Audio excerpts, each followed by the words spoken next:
CompTIA Tech Plus Complete Training Course. Exam Objective 2.4. Given a scenario, install and configure common peripheral devices. Mouse. A mouse is a handheld pointing device that allows users to control the movement of a cursor or pointer on a computer screen.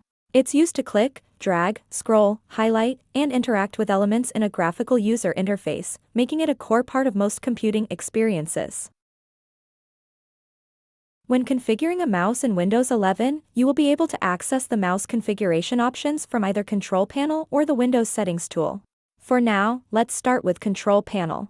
To open the Mouse Properties applet, navigate to Control Panel and select Mouse. Here you can adjust button configurations, double-click speed, and customize your on-screen cursor or pointer. You can also control your pointer speed, or how fast the cursor will move across your screen. If you prefer using the Windows Settings app, open Settings, go to Bluetooth and Devices, and then select Mouse. This section offers quick access to basic options like scroll direction, mouse speed, and primary button selection.